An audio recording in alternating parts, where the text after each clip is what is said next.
বর্তমান সময়ে south Indian cinema দর্শকের কাছে ব্যাপক জনপ্রিয় হয়ে উঠেছে, বিশেষ করে এর অ্যাকশন, রোমান্টিক ও কমেডির কারণে। আজকে আমরা জানতে চলেছি কাঞ্চনা 3 সিনেমার কিছু অজানা তথ্য।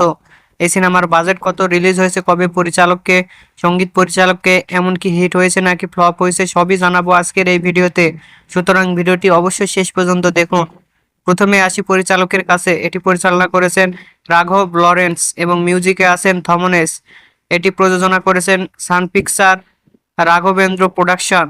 এতে অভিনয় করেছে রাঘব লরেন্স নিজে, ওবিয়া, বেদিকা সহ আরও অনেকে। এটি 19 এপ্রিল 2019 সালে তামিল ভাষায় মুক্তি পায়। এই সিনেমার বাজেট প্রায় 40 কোটির মতো। এটি বিশ্বব্যাপী আয় করেছে 130 কোটি, সেই সাথে সিনেমাটি ব্লকবাস্টার উপাধি পায়। এটি এখন দেখতে হলে অবশ্যই ওটিটি প্ল্যাটফর্ম প্রাইম ভিডিওতে দেখা যাবে।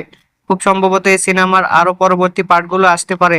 আপনাদের কি মনে হয় অবশ্যই কমেন্ট করে জানাবেন। আর ভিডিওটি ভালো লাগলে লাইক, শেয়ার, কমেন্ট এবং সাবস্ক্রাইব করতে ভুলবেন না।